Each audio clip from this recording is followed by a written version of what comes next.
Pull up your last 3 grocery receipts and add them. Whatever that number is. A Korean household feeding the same number of people runs it 30 to 50% lower. And not by eating worse. They eat better. There are 23 Korean grocery rules that do it. And let me kill the word in the title right now. Because none of them are illegal. They are just never advertised, since no store profits from teaching you them. Rule 4 is a 30-minute window that cuts fresh food by half, every single day. Rule 15 is the reason your fridge quietly throws away money you already spent. And the last rule is the one that makes the other 22 permanent. Rule 1 is the day of the week you shop. In Korea, the big marts are legally required to close on the second and fourth Sunday of every month, so Korean households plan around a schedule and never wander in hungry on a whim. In your house, groceries happen whenever, which usually means Sunday afternoon on an empty stomach with no list. And shopping hungry reliably adds impulse items to a cart. Pick one shopping day, write the list the night before, eat first, free, and it cuts the bill before you leave the driveway. Rule 2 is where you shop, and this is the biggest single lever in the entire video. Korea's cost ladder runs bottom to top. Traditional market cheapest, then the big discount marts, then mid-range supermarkets, then convenience stores at the very top. Foreigners living in Korea who switch their shopping to a traditional market report cutting grocery costs by 30 to 50% on the same food. Your equivalent is the farmer's market, the ethnic grocer, the produce-only store, and the little Asian or Latin market you drive past. Same vegetables, half the price, because you are not paying for the parking lot and the ad budget. Rule 3 is that Koreans buy produce by weight, not by package, and vendors sell out of open bins and off the backs of farm trucks. Pre-packaged produce charges you for the tray, the film, and the printing, and it forces the quantity too. Buy loose. Same apples, no tray. Rule 4 is the window I teased, and it is my favorite thing in this list. Korean marts run a strict freshness cycle, and in the last 30 to 60 minutes before closing, prepared food, sushi, fried chicken, banchan, bread, and the day's cut meat get slapped with discount stickers, commonly 30 to 50% off, and Korean shoppers show up specifically for it. Your store does the exact same thing, on a schedule, and has never mentioned it. Walk in, find any employee stocking a shelf, and ask what time markdowns get applied in the meat and bakery departments. They will tell you, because it is not a secret, it is just never announced. Then shop that hour once a week. Rule 5 is that Korean markets still allow light bargaining, especially in bulk or at end of day. You cannot haggle at a chain, but the American version of this rule is real. Ask the butcher counter and the bakery counter directly what is being marked down or what they are clearing today. Rule 6 is buying whole and cutting yourself. Korea buys a whole fish, a whole chicken, and uncut cabbage. Every cut, cube, shred, and wash costs money because you are paying a person and a machine to do 90 seconds of knife work. And pre-cut produce also spoils faster because cutting starts the clock. Whole chicken versus boneless breast is often less than half the price per pound, and you get a carcass, which becomes Rule 9. Rule 7 is seasonal buying. Treat it in Korea as an actual calendar rather than a suggestion, because a vegetable in season is simultaneously at its cheapest and its best, and out of season, it has been flown across the world and priced accordingly. Learn the 4 or 5 items your area produces and eat those, hard, in their month. Rule 8 is that the Korean plate is rice and vegetables and fermented sides with meat as flavoring rather than the center. Meat is the most expensive item in any cart. Cutting your meat portion by a third and filling in with vegetables and grain is not deprivation. It is the actual structure of a cuisine people fly across the world to eat. Rule 9 is stock. Korean kitchens keep dashi and anchovy and vegetable stock going constantly, made from scraps, bones, heads, and trimmings that America pays to have hauled away. Freeze a bag of onion ends, carrot tops, and chicken bones, simmer it once a week, and you have created soup base out of garbage. And this is where I stop and say that these habits are one branch of a much bigger Korean system for running a home and a body well. The food, the rest, the skin, the daily rituals, and I have gathered the whole thing into a book called The Korean Glow, with the link waiting in the description. And now back to the list, because Rule 10 is where most of your money actually leaks. Convenience stores.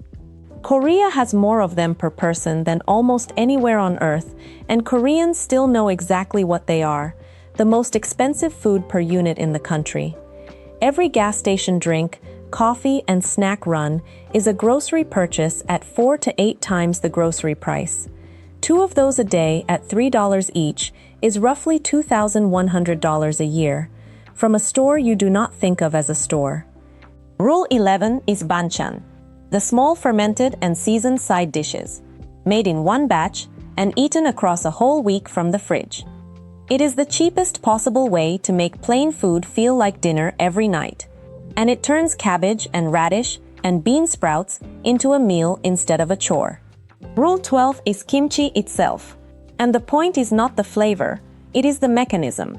Fermentation was invented to make cheap vegetables last for months without electricity, so a cabbage bought at its seasonal low can still be dinner in February. Rule 13 is buying staples in bulk and everything else small. Rice, dried anchovies, gochujang, soy, sesame oil, and dried seaweed keep for a year and are bought in large formats. Fresh food is bought in small amounts and often. Americans reverse this exactly, bulk buying perishables at the warehouse store and then discovering Rule 15. Rule 14 is comparing per unit price rather than package price, printed in tiny type on the shelf tag. And the reason it matters is that the big package is not always cheaper, because stores know you assume it is. Rule 15 is the emotional one, so let me slow down here. Go open your refrigerator and look at the bottom shelf and the back of the crisper drawer and count the things you are not going to eat. The soft cucumber, the half bag of greens, the container you are afraid to open. You already paid for all of it.